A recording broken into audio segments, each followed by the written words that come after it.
Today we will be discussing the Project 1 fantasy meal. We're working on a project that entails both the idea of food and the aspect of fantasy. And the assignment sheet can be found below this video. We're going to click here to access the PDF of the assignment sheet, and that's what we're looking at here. Okay, the assignment. You are a digital illustrator working on a storyline and digital illustration which will be featured in cafeterias throughout the country. The ideas for the stories and illustrations need to be fantasy-like and relate to the topic of food. To gain a better understanding of the project, it's probably best that you go and you look at the examples online. Now you could look at them within the document here.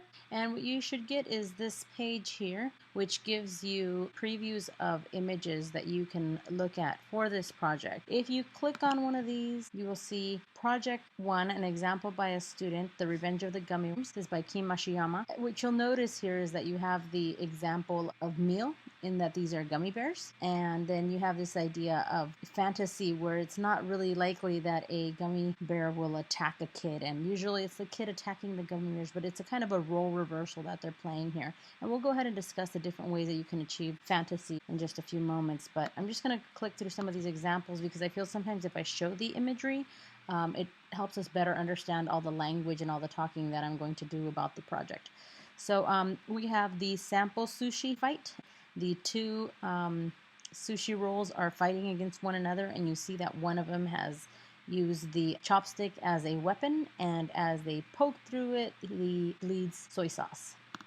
And this one is a pig sunbathing on a spit by Leo Reyes. As you know, this is fantasy because this does not typically happen. A pig does not sunbathe on a spit. What it does is it actually roasts someone, and it's not a happy day, but this is like a sunbathing. This is very fantasy-like in that sense. And as you'll notice, the idea of food is incorporated on a number of levels. Not only is the pig usually eaten, it's also a matter of all this background information being reconstructed with food objects. Okay, I'm going to just click through some of these. I'm not going to explain them all, but just so that you know that you can click on the side of these images and go through the examples, and you can kind of get a sense. I've only included the title of the piece. I haven't included all the supporting documentation like the storyline behind it, but you can kind of get a sense by looking at this imagery what the story might be about and how it incorporates food and the idea of fantasy. All right, we're going to go ahead and click off of that. And now if we go back to the assignment sheet, what are the objectives? Why are we doing this project? Why have I chosen to do this project for the course? Well, basically what we're trying to do is help you to gain written and visual storytelling skills so that you can tell a story through pictures, basically. Also, so that you can develop a strong digital illustrations of imagery. So basically you can learn how to draw characters and environments in a composition. Okay. To learn the use of Illustrator and industry standard techniques is in the process of digital illustration, so that you learn to draw like a professional digital designer illustrator would in programs that are like software such as Illustrator, which is industry standard. Also, to develop your compositional skills by applying visual hierarchy principles to objects in their environment. Basically, we want to know that you can create a composition. You will be using this if you are going to be working as a graphic designer or an artist. To design with consideration and respect of copyright law as it applies to commercial work through the creation of your own digital illustrations. Now, with this, we try to teach you to work under the confines of copyright and that you understand what those confines are, because when you hit the real world, you will not just be able to pull images off the internet per se and use them in your designs without paying for them or securing copyrights to it. Okay, so we'll be going over some of that in later lectures. The process, usually how we go about completing this assignment, is that you're going to be briefed. You're assigned the project, you're briefed on it, as I am doing now. I'm briefing you on what the assignment is about. Now you can ask clarifying questions. I know I don't have you right in front of you, but at any given time, you should be able to send me an email or post something to our discussion group that you can ask a question, like if you're unclear about something. Oftentimes, if you have a question, other people are wondering it as well. So if it's something that you ask me personally in an email and I feel needs to be announced to the group, I will share it to the group, because more than likely more than one of you will have that question. Then we will go to a research. What you will end up doing is you'll look at examples just like the ones that we did. You will do some research, like if you're going to be doing a story on gummy bears, you would want to go look up what gummy bears look like, that type of thing. And then you're going to do a concept development stage, and that's when you go and you write a fantasy meal story. Now that's going to be the homework for this week. We'll discuss that separately. That's where we get here to the write a story section. And again, we're going to discuss that in a different video, more in depth. For sketches, we have object sketches that you're going to be doing, and then you're also going to be doing composition sketches. And this will help you develop how your visual project will be arranged. Digital drafting is when we are starting to take the drawn composition and translating that into a visual composition on the computer. And then you have critiques. Critiques actually are given all the way throughout personally by me as part of your feedback every time you turn in your homework assignments, and also when you turn in your critique posting. We will look at it 1 week before it's due. Then you'll also get them from your peers on that day that you do your critique posting.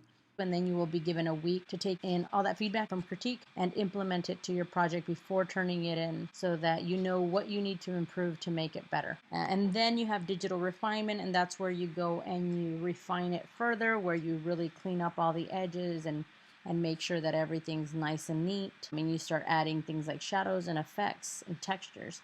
And then you have the presentation, and that's where you end up turning in the assignment. Conceptually, again, your the storyline behind your piece needs to involve this idea of meal, and that entails using imagery that revolves around the theme of food or something that is somehow consumed as food. And then you have the fantasy portion of it that can be portrayed in several ways. Common ways to achieve the idea of fantasy are overabundance. This is usually implied by the amount of quantity, or implied by repetition, meaning instead of having one grape, you have a pile of grapes. So that idea that you have more than one can imply that it is fantasy-like in a sense. Okay. Variety and selection, kind of like a buffet selection in which your options seem endless. That's another way that you can portray something being fantasy-like. Grandiosity and scale, depicting an object that is larger than life. Example, an animal cookie that is as big as a horse that you can ride. They're just really large, larger than usual. And then you have character role reversal. Common roles are switched, whereas the prey is now eating the predator.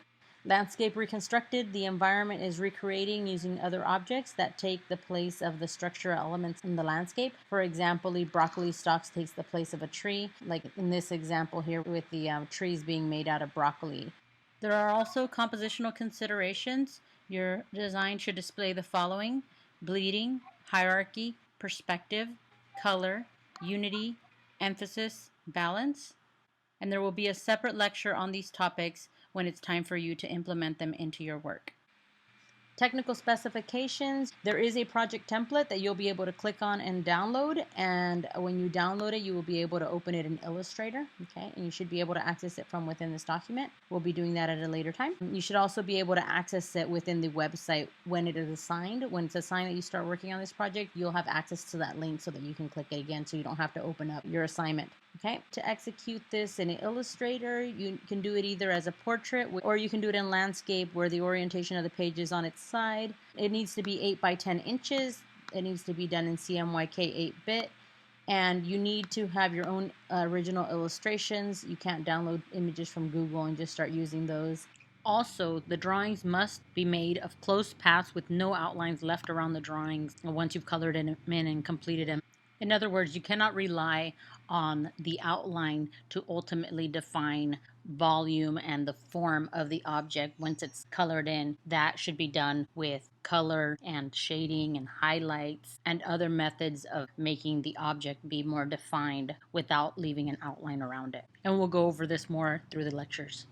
And we have the grade sheet here. The grade sheet looks like this. Okay, just it's a rubric. It tells you the different things that are evaluated, so you do want to take a look at that. And then we have the Laulima gradebook, and that's where once your scores are entered for homework and also for your projects, you'll see them located in this gradebook area, which links you to Laulima gradebook. Okay. All right, moving along. Okay. You're going to be able to download the trial. Do not download the trial for this software yet because it does expire. I will tell you when you can download it so that you have 30 days to best use the software to apply it to this assignment. Okay. Otherwise, if you install it too soon, assuming that you are able to install it on your computer, if you use it too soon, it'll expire and you will find yourself going even more so to the labs than you probably would want to. Now, again, if you are unable to install the trial because your computer doesn't support it because it's old or for whatever reason, or you've already installed the trial in the past, then you're going to need to find a way to make time to make it to the labs because it is a requirement for the course to complete the assignments, okay? Turn in information. I tell you exactly what it is that you need to turn in via Laulima.